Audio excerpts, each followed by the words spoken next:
irmãs, hoje nós vamos aqui colocar um tema muito importante a respeito do sacerdócio e daquilo que tem sido feito para destruir o sacerdócio católico, para apagar completamente da face da terra qualquer validade do ministério sacerdotal.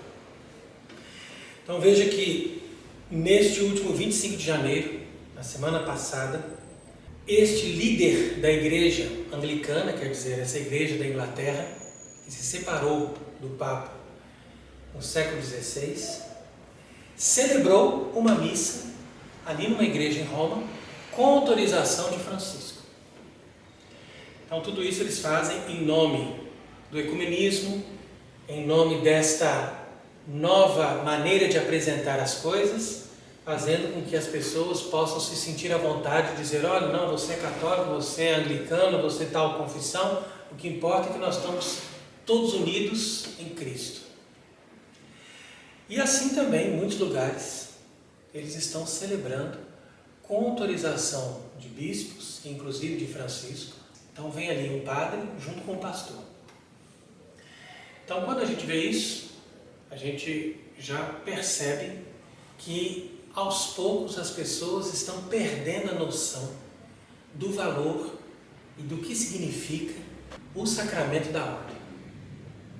Então é por isso que hoje nós queremos aqui explicar sobre isso, para mostrar que nós estamos diante de uma situação muito grave e em muitos lugares nós vemos ali as pessoas participarem de uma missa, pensando que estão numa missa verdadeira e que estão diante do corpo e sangue de Cristo, quando na verdade eles estão simplesmente diante do pão e do vinho, numa celebração que não tem nenhuma validade, ou seja, onde não ocorre a transubstanciação, justamente porque aquele sacerdote não é verdadeiro sacerdote. Então o problema deve ser sempre apresentado seguindo o critério da igreja. Então isso aqui é o que a gente sempre explica, porque nós não estamos aqui para inventar uma nova doutrina, nem para discutir a fé e dizer que nós estamos contra o Papa, contra os bispos, de forma alguma. Nós somos sempre a favor de um Papa e sempre a favor de verdadeiros bispos. Mas nós queremos, com aquilo que nós temos feito, o nosso trabalho é de denunciar a impostura que está acontecendo hoje no Vaticano. Porque, seguindo o critério da Igreja Católica e aquilo que os verdadeiros papas ensinaram, nós podemos saber com certeza que eles estão destruindo a fé e destruindo os sacramentos, principalmente o sacramento da ordem, que nos dá todos os outros sacramentos. Então, existe uma intenção clara de mudar a própria noção do que é a validade de um sacramento. E na teologia protestante, eles apresentavam esses pastores como simples leigos que dirigem o povo. Então eles mesmos admitem que não existe uma diferença entre um leigo batizado e um pastor. Por quê? Porque faz parte da doutrina protestante que não existe um sacerdócio instituído pelo próprio Cristo para nos dar sacramentos, para santificar as coisas e oferecer sacrifício a Deus. Então eles diziam desde o início, os protestantes, que o sacerdócio era uma invenção da Igreja Católica e que somente Jesus Cristo é sacerdote, sendo que os padres não passam de leigos que estão usurpando de um poder que eles não receberam de Deus. Então é por isso que é importante a gente estudar a doutrina do próprio sacerdócio, para nós podermos entender qual é o fundamento, qual é a base dessa doutrina, que a maioria das pessoas não entende. Então o sacerdócio não é simplesmente um cargo, não é simplesmente uma coisa que você entrega para a pessoa: olha, vou te dar esse emprego, vou te dar esse cargo e você vai exercer isso em nome da igreja. Não. O sacerdócio é um ministério que vem diretamente de Deus e que faz com que aquele ministro, ou seja, aquele presbítero ou aquele bispo, possam participar do próprio sacerdócio de Cristo, sendo que Cristo é o sacerdote por excelência, à medida em que ele assumiu um sacerdócio perfeito, que estava figurado no Antigo Testamento por aquele personagem misterioso chamado Melquisedeque. Então Jesus veio e assumiu esse sacerdócio que era destinado a ele desde o início do mundo. Então, quer dizer que quando Abel ofereceu aquele cordeiro que foi do agrado de Deus, ele despertou a inveja do seu irmão Caim. E Caim matou seu irmão Abel por inveja do seu sacerdócio. Então quer dizer que desde o início do mundo existe ali uma controvérsia a respeito dessa questão do sacerdócio, que eleva um indivíduo acima dos outros numa hierarquia espiritual. Então, realmente isso aí é algo muito bonito. E no Antigo Testamento, Deus instituiu sacerdotes através de Arão, e nessa linhagem instituída na época de Moisés, esses sacerdotes estavam a serviço do templo para oferecerem sacrifício e para executarem diversos ritos que estavam sendo apresentados em figura, quer dizer, em preparação para o sacerdócio perfeito de Cristo. Então quer dizer que tudo aquilo que os sacerdotes faziam no Antigo Testamento era uma preparação para esse sacerdócio perfeito de nosso Senhor Jesus Cristo. E por isso mesmo, quando nós celebramos essa festa de hoje, que é o dia da purificação de Nossa Senhora, ou seja, da apresentação do menino Jesus com 40 dias no templo, nós encontramos ali uma lei do Levítico que manda aquelas pessoas apresentarem o filho primogênito no templo e levarem uma oferenda em troca da criança.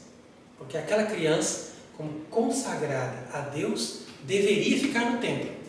Então o que eles faziam? Eles levavam uma oferenda, o sacerdote apresentava aquela oferenda a Deus e com isso os pais podiam ficar com a criança. Então a noção de consagração era muito forte no Antigo Testamento. Quer dizer que era uma noção de que existe um mundo profano, o mundo dos homens, o mundo que Deus entregou para a vida normal dos seres humanos, e existe uma dimensão sagrada, ou seja, uma dimensão que está em vista de trazer nesse mundo terreno realidades que passam do profano para o sagrado. É por isso que nasce o sacerdócio, porque a palavra sacerdos em latim significa sacer, quer dizer do sagrado, dotes, quer dizer que ele tem o dote do sagrado, ele apresenta o sagrado, ele manipula as coisas sagradas. Então toda a teologia do Vaticano II, e principalmente agora no tempo de Francisco, vai ter essa tendência de dessacralizar aquilo que normalmente a sociedade cristã fazia uma distinção clara entre as coisas que pertenciam a Deus e as coisas que pertencem ao mundo dos homens. Então, nessa lógica que nós temos que entender como a mentalidade protestante invade o catolicismo hoje em dia. E eu vejo que há muitas pessoas que falam da crise da igreja, porque a igreja está em crise, porque tem isso, tem aquilo, e conversam sobre diversos assuntos, e fazem com que o tema da crise da igreja se torne uma coisa complexa. Então eles levam para a pessoa a mensagem de que a crise da igreja é uma coisa muito complexa, baseada em muitos fatores, e com isso você vai ter ali uma visão tenebrosa que impede as pessoas de ver claramente a realidade e, portanto, as soluções. Enquanto que quando você consegue perceber a lógica dos princípios, você vai chegar à conclusão que a crise da igreja é algo muito simples. E ela está baseada numa só coisa: na introdução de um falso papa, que recebe uma autoridade máxima e que atua nessa autoridade máxima sem a fé católica. Então, quer dizer, uma pessoa ilegítima que passa a ocupar toda a estrutura do Vaticano e que com essa autoridade suprema ele começa a inverter tudo aquilo que a Igreja Católica sempre fez. Então, essa é a primeira conclusão básica para nós entendermos que a crise da Igreja é algo muito simples. E a partir desta falsa autoridade, nós temos a instalação de uma falsa igreja. E é claro que uma falsa igreja, ou uma anti-igreja, vai sempre destruir todos os valores da Igreja Católica. Se nós compreendemos que o sacerdócio é um dos principais valores do catolicismo, herdado do Antigo Testamento e assumido plenamente por Cristo e pelos apóstolos, então nós vamos entender que essa falsa igreja, ou esta anti-igreja, governada por falsos papas, vai fazer com que o sacerdócio desapareça da face da terra. E isso foi o que aconteceu no anglicanismo. Por isso que é muito interessante nós aqui considerarmos aquilo que aconteceu na semana passada em Roma, para nós vermos que Francisco está permitindo que esses falsos padres anglicanos celebrem nos altares da Igreja Católica para dar claramente às pessoas a noção de que nós estamos no mesmo nível de referência da Igreja Anglicana. E qual que é a base da Igreja Anglicana? A base da Igreja Anglicana é uma doutrina protestante com aparências de catolicismo. Então quer dizer que essa igreja, que foi instalada na Inglaterra e que também depois se instalou nos Estados Unidos com o nome de Igreja Episcopal, é uma igreja herética e cismática que tem todas as suas ordenações e todos os seus ritos completamente inválidos. Agora veja que interessante. Nós sabemos, desde o início da igreja, que se uma pessoa tem a sucessão apostólica verdadeira, mesmo que essa pessoa se torne herética, ou mesmo que essa pessoa se torne cismática, essa pessoa guarda a sucessão e se ela executa corretamente todos os ritos, como a Igreja Católica faz, então ela vai fazer ordenações válidas. Então, é muito importante as pessoas perceberem isso. Quer dizer que pode ser um cismático, pode ser um herético, pode ser uma pessoa que não tem a fé, mas desde que ela execute os ritos conforme a Igreja Católica manda, então ela mostra que ela tem intenção católica. Tendo intenção católica, ela faz ordenações válidas. Porque nós não vemos o foro interno daquele que executa aqueles ritos. Mas nós vemos que a intenção dele é correta na medida em que ele faz os ritos corretamente. Então, se a Igreja Católica publica o Pontifical Romano, e ali tem o rito de ordenação sacerdotal, o rito de sagração episcopal, etc., então basta que essa pessoa, ou seja, esse bispo, que tem uma sucessão apostólica válida, execute os ritos que estão previstos ali no Pontifical Romano corretamente, que ele vai ordenar ou vai sagrar um bispo corretamente. Isso é um princípio, isso aí não tem nem que discutir.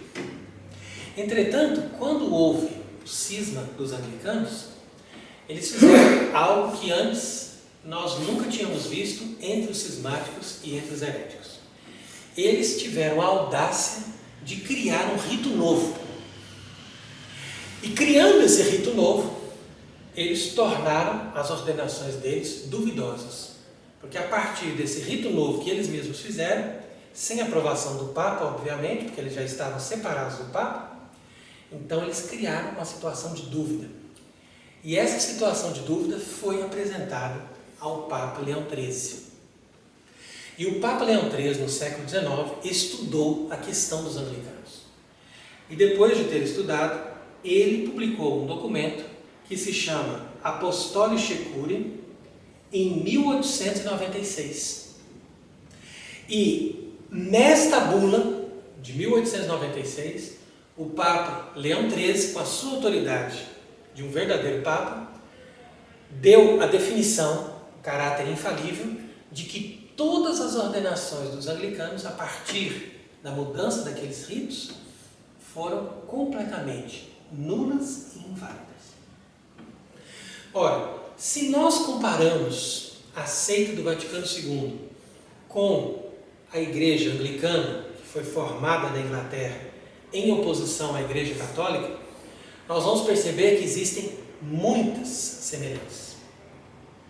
Então, de fato, da mesma forma que os anglicanos, nós vemos que a nova Igreja do Vaticano II ocupou os prédios que antes pertenciam à Igreja Católica e fizeram essas adaptações para formar essa nova igreja. Entretanto, até 1968, ou seja, 3 anos depois do fim do concílio, a nova igreja do Vaticano II não tinha mudado os ritos. Quer dizer que eles já eram uma igreja cismática, eles já tinham um falso papa e eles já estavam publicando documentos heréticos, mas eles tinham ritos válidos e as ordenações todas eram válidas, uma vez que eles executavam todos os ritos conforme o Pontifical Romano, que tinha sido publicado pelo Papa Pio XII. Entretanto, em 1968, produziu-se um novo rito de ordenação dos bispos.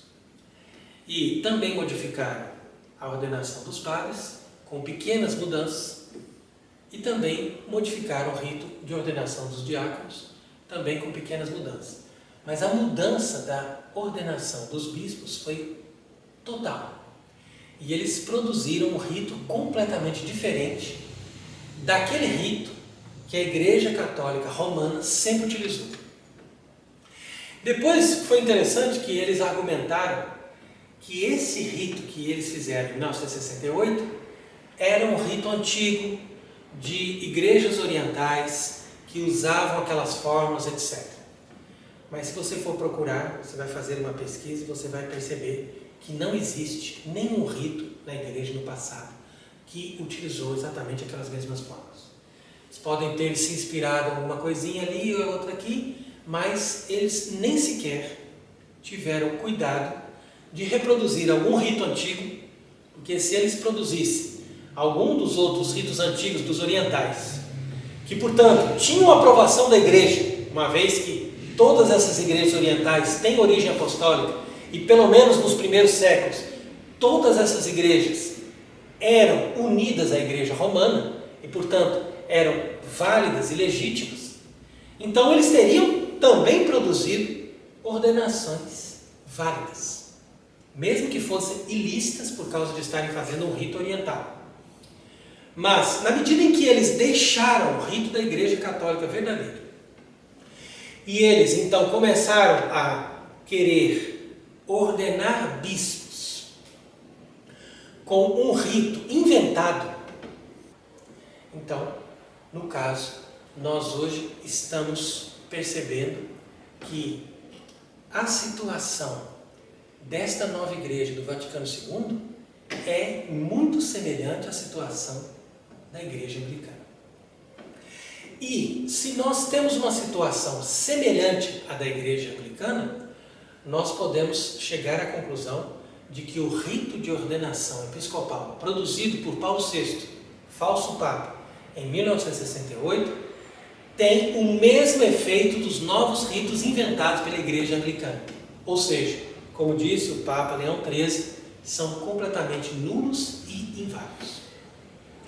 Então é claro que nós devemos esperar uma definição de um verdadeiro Papa para ter certeza absoluta que são totalmente nulos e inválidos, mas nós podemos dizer que por essa comparação e por esses critérios, no mínimo, eles são muito duvidosos.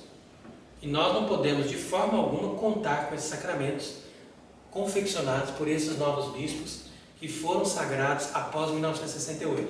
Mesmo se um padre foi ordenado por um bispo no rito antigo, mas se esse bispo não é bispo, porque ele já foi sagrado no rito novo depois de 68, então esse padre não será um verdadeiro sacerdote.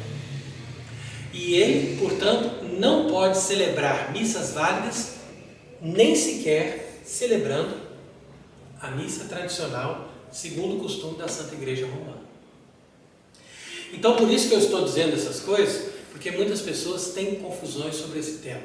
E nós queremos voltar no tema do sacerdócio e no tema dos sacramentos para explicar melhor para as pessoas, porque nesses dias que nós estivemos aqui no Brasil, Brasil, nós encontramos muitas pessoas com dúvidas a respeito dessas coisas, porque a maioria das pessoas não conhece a teologia sacramental. Nem mesmo os padres que são formados hoje em dia têm uma noção correta da teologia sacramental da igreja. Então houve uma pessoa que me escreveu e perguntou: a validade da missa nova é questionável? Com quais argumentos? Então, como nós já explicamos outras vezes, que a validade da missa nova é questionável sim por 3 fundamentais argumentos. O primeiro, que a maioria desses padres não são sacerdotes, como nós estamos explicando aqui, porque os bispos que ordenaram eles estão baseados num rito que não é capaz de fazer uma pessoa se tornar bispo. O segundo argumento é que a missa nova é um rito novo, desenvolvido com a autoridade de um falso papa, que nos deu sacramentos que não são bons, porque um verdadeiro papa jamais pode nos dar sacramentos inválidos ou sacramentos ruins, ou sacramentos que não têm a devida reverência pelos ritos e pela sacralidade da igreja.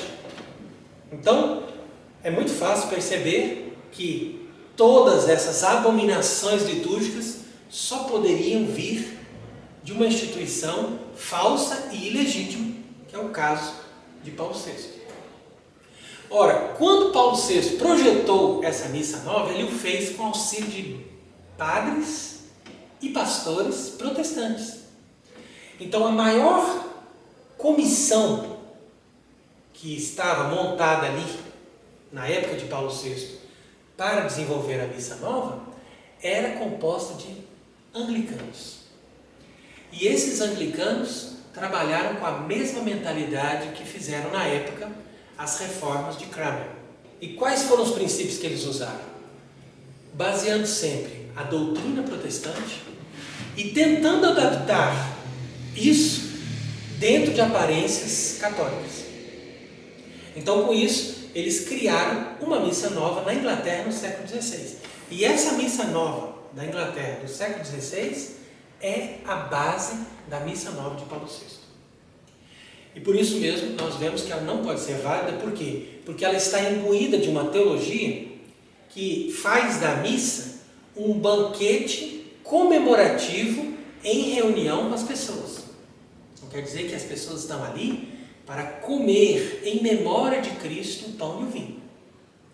E isso nós vemos pelas próprias músicas, pelas próprias palavras do rito, por tudo aquilo que nós podemos perceber hoje. Qualquer pessoa que participa dessas novas missas percebe claramente que não se trata de um sacrifício que é apresentado a Deus como uma reapresentação do único sacrifício que Cristo fez na cruz. Então, a teologia do rito da nova missa, mesmo que ela seja bem celebrada, não pode fazer uma missa válida no senso católico. Por quê? Porque a missa válida no senso católico tem que ser um sacrifício oferecido a Deus Pai em união com o sacrifício de Cristo na cruz.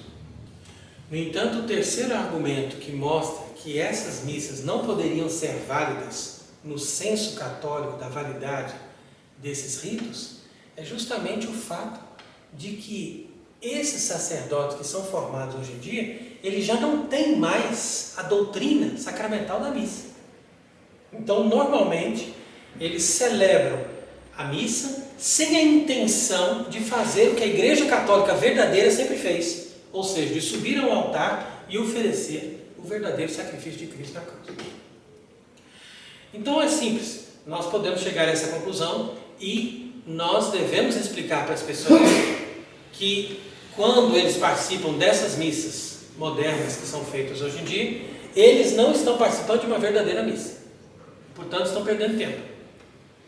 Mas é claro que se a pessoa não sabe disso, e se a pessoa tem uma intenção boa de estar ali na presença de Deus, de rezar, de oferecer a Deus santificado domingo, essa pessoa recebe graças por causa da sua intenção boa de estar a serviço de Deus e de estar fazendo o que a Igreja Católica pede. Porque essas pessoas pensam que pertencem à Igreja Católica e que estão fazendo o que a Igreja Católica está pedindo. Agora, outra pergunta que a pessoa me fez é o seguinte: as novas ordenações por si só são inválidas, ou a sua invalidez se deve à consagração episcopal. Aqui é o que nós estamos querendo explicar, que de fato a base do argumento para vermos que essas novas ordenações são inválidas está no problema das ordenações episcopais. Porque se as outras ordenações não foram mudadas na sua essência e nas suas fórmulas fundamentais, elas poderiam até ser válidas, mesmo que elas fossem traduzidas. O problema é que quando você muda o rito e você faz um rito de uma ordenação episcopal, que é o rito mais alto de ordenação para levar uma pessoa à plenitude do sacerdócio, sem seguir aquele rito que a Igreja Católica determinou, então você ali não traz a garantia de que aquela ordenação será válida. Ainda mais porque um rito tem que exprimir tudo aquilo que o bispo representa. E se você lê o novo rito de ordenação episcopal, você vê que ele não é, como o rito antigo, capaz de exprimir exatamente o que é um bispo e o que ele representa. Então, tudo isso que nós estamos explicando aqui está baseado nesse documento do Papa Pio XII a respeito do sacramento da ordem. Então ele diz que o sacramento da ordem, que foi instituído por Cristo nosso Senhor e pelo qual é transferido e conferido o poder espiritual, ele deve ser um e o mesmo para toda a Igreja Católica Romana. Então o Papa Pio XII explica aqui também, citando o Concílio de Florença, que foi pela vontade de nosso Senhor Jesus Cristo que esses sacramentos foram instituídos. E o próprio Jesus Cristo é que conferiu e que explicou para os apóstolos a essência e a substância de cada um dos sacramentos, principalmente sobre o sacramento da ordem. E isso mostra que não foi dada à igreja, por Deus, o poder de alterar esses sacramentos ou de mudar a substância desses sacramentos. Então, mesmo que fosse um Papa verdadeiro instituindo um novo rito, isso não seria válido, porque todos esses ritos que nós celebramos e que são confeccionados na Igreja Católica, seja no Ocidente ou seja no Oriente, eles são de instituição apostólica. Então, uma vez que os apóstolos aprenderam do próprio Cristo como eles deveriam fazer, então eles instituíram esses sacramentos, eles confeccionaram esses ritos, e uma vez que esses ritos foram determinados desde a era apostólica, eles não podem mais ser alterados, porque não foi dada essa permissão para a igreja de mudar aquilo que foi instituído pelo próprio Cristo. Então, veja que na consagração episcopal, aqui explica o Papa Pio XII, que a matéria é a imposição das mãos de um bispo consagrante. A igreja não tem autoridade sobre a substância dos sacramentos, isto é, que como testemunha das fontes da revelação divina, a igreja afirma que o sinal sacramental deve ser preservado como o próprio Cristo Senhor decidiu. E é por isso que então ele vai dizer que na consagração episcopal, a matéria do sacramento é a imposição das mãos de um bispo consagrador. Então quer dizer que se tem outros bispos que impõem a mão também, então ali se mostra de uma forma mais evidente a presença da comunhão dos bispos da igreja em torno daquele bispo que está sendo consagrado. Mas para que isso seja válido, basta que tenha essa matéria, ou seja, a imposição das duas mãos de um bispo que consagra. E além disso, deve ser feita a fórmula, ou seja, o prefácio que está ali previsto no ritual, ou seja, no pontifical romano. E nesse prefácio tem a fórmula essencial, que é esta que está escrito: Compre in sacerdote tuo ministerium tui summa, et tornamentis totius glorificationis instructum celestis unguenti rore santifica. Então, essa frase em latim, que significa completa no teu sacerdote, por isso que necessariamente aquele que está sendo consagrado bispo tem que ser um verdadeiro sacerdote primeiro, no grau de presbítero, de tal maneira que ele vai receber ali o sumo, quer dizer, o mais alto grau desse ministério. E assim ele vai ser ornado de toda a glorificação, ou seja, de toda essa glória desse sacerdócio, com o orvalho santificador que vem do céu, que é o Espírito Santo. Então essa é a fórmula fundamental que consagra um bispo. E como colocou aqui o Papa Pio XII, nesse documento Sacramentum Ordinis, é necessário que esta frase, pelo menos, seja pronunciada em latim. Por quê? Quando o Papa Pio XII fez esse documento Sacramentum Ordinis, ele fez questão de escrevê-lo em latim. Esse documento foi publicado em latim e o Papa disse, não é para ser traduzido. Por quê? Porque aquele texto que está ali, o conteúdo desse documento, é de tal maneira importante que nós não podemos manusear essa língua e traduzir com uma tendência ou outra para depois as pessoas acharem que podem fazer traduções do Pontifical Romano. Então, se o Papa Pio XII dissesse, olha, a fórmula é essa, mesmo que ela seja traduzida, então nós teríamos uma abertura para isso.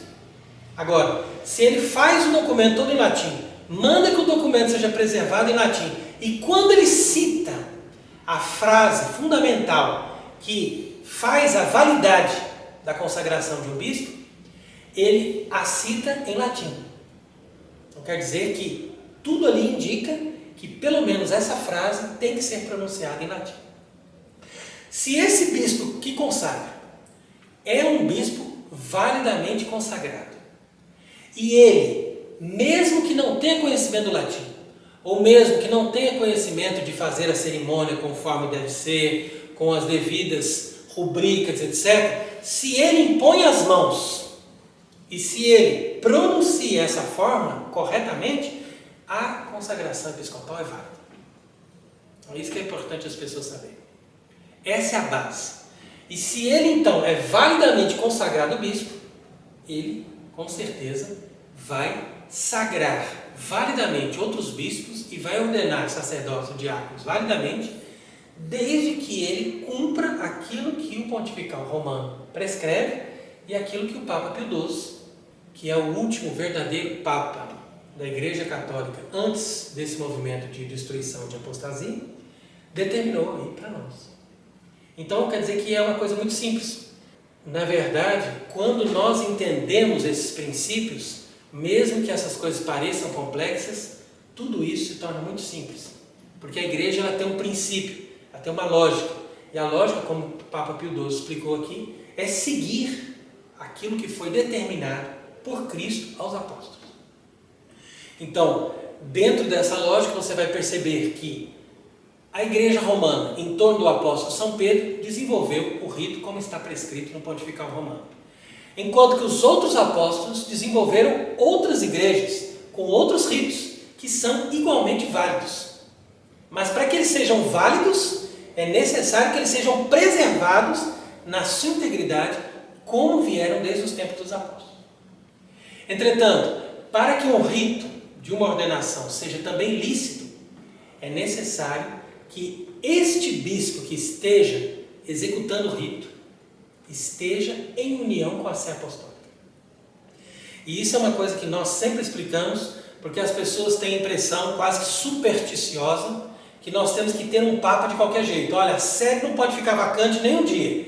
Tem que existir lá, nem que seja um faxineiro do Vaticano, tem que colocar nele uma batina branca para dizer que a gente tem um Papa. E não é isso. A igreja tem um Papa verdadeiro quando você tem um homem corretamente eleito que tem a fé católica. É simples. Porque uma pessoa que não tem a fé católica não se torna Papa. E nós já explicamos isso diversas vezes. E então as pessoas perguntam, mas se nós não temos um Papa válido nos nossos dias, como nós teríamos ordenações ou sagrações de bispos que sejam válidas e também lícitas? Então aí vem a resposta que a própria igreja nos dá o critério que estas ordenações e essas sagrações têm que estar em completa sintonia com a Sé Apostólica. Ou seja, nós não estamos em comunhão com Francisco, porque ele não é verdadeiro Papa, mas, ao contrário, nós estamos em plena comunhão com o Papado e com a Sé Apostólica. E para estar em plena comunhão com o Papado e com a Sé Apostólica, nós temos que estar em plena obediência com tudo aquilo que o Papa Pio XII nos deixou aqui, prescrito nesse documento Sacramentum Ordinis, e tudo aquilo que ele deixou em matéria de disciplina e em matéria de lei canônica da Igreja Católica Romana. Então é por isso que nós explicamos que é necessário que as pessoas hoje tenham atenção para isso, não com escrúpulos, nem com pensamentos humanos de dizer, isso é válido, isso não é válido, porque eu gosto desse, não gosto daquele. Não, isso não é um critério católico. O critério católico é simplesmente analisar a linha de consagração episcopal, até chegar naquele padre, e saber se aqueles bispos que vieram dessa linha executaram corretamente o pontifical romano, como foi prescrito pela Igreja em latim. Então, se em toda essa linha episcopal existe a intenção de fazer o que a Igreja manda, e essa intenção é demonstrada externamente, na medida em que esse bispo executa os ritos conforme a Igreja pede, então o rito é válido.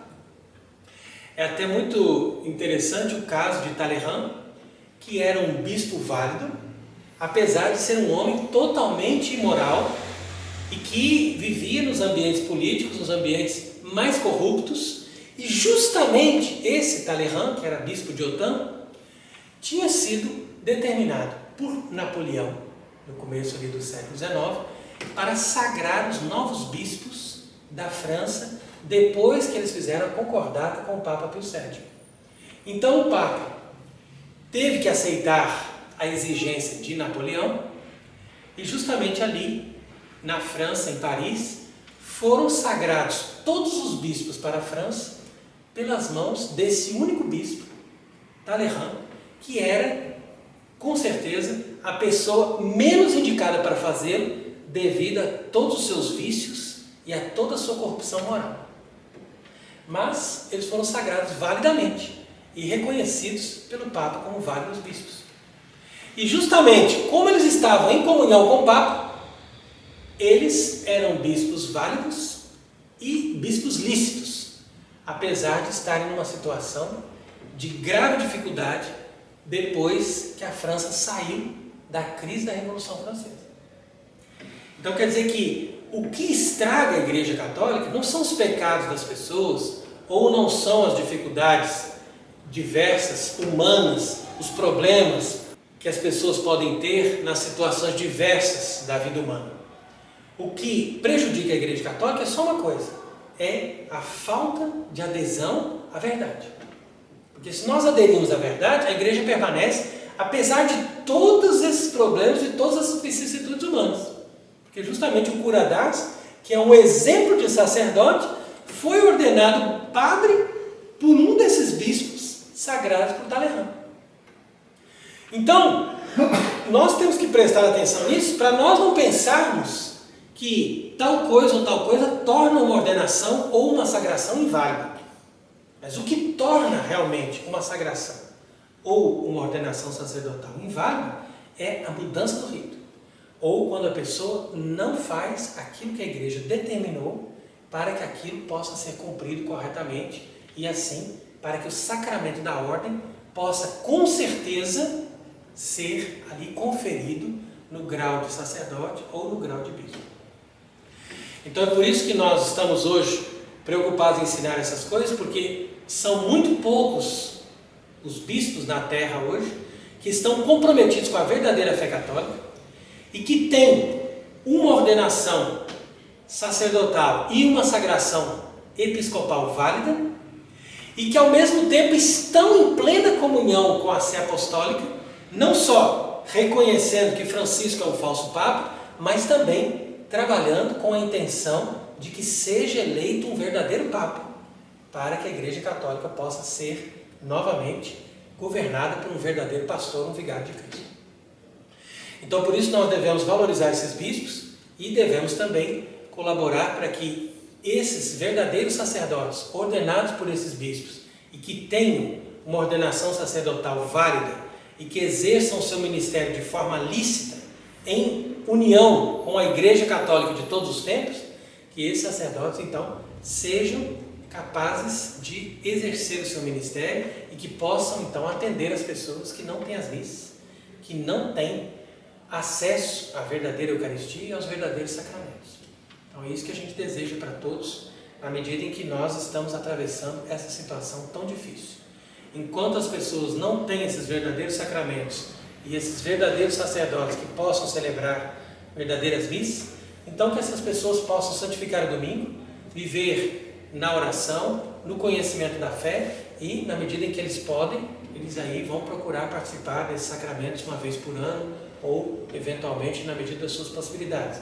Mas o mais importante que a pessoa tem que realmente buscar não é ter sacramentos, mas é estar, em primeiro lugar, manifestando a verdadeira fé católica, professando essa fé e procurando fazer a vontade de Deus, para que a Igreja Católica possa ser renovada e para que o sacerdócio de Cristo, que é exercido por esses verdadeiros ministros, que são validamente ordenados pela Igreja de Cristo, possa então, novamente, nos dar esses verdadeiros sacramentos que nos conduzem à vida eterna. E que Cristo nosso Senhor, que hoje foi apresentado no templo, verdadeiro Rei e sacerdote, possa nos dar a vitória contra todos esses males e nos restaurar a verdadeira Igreja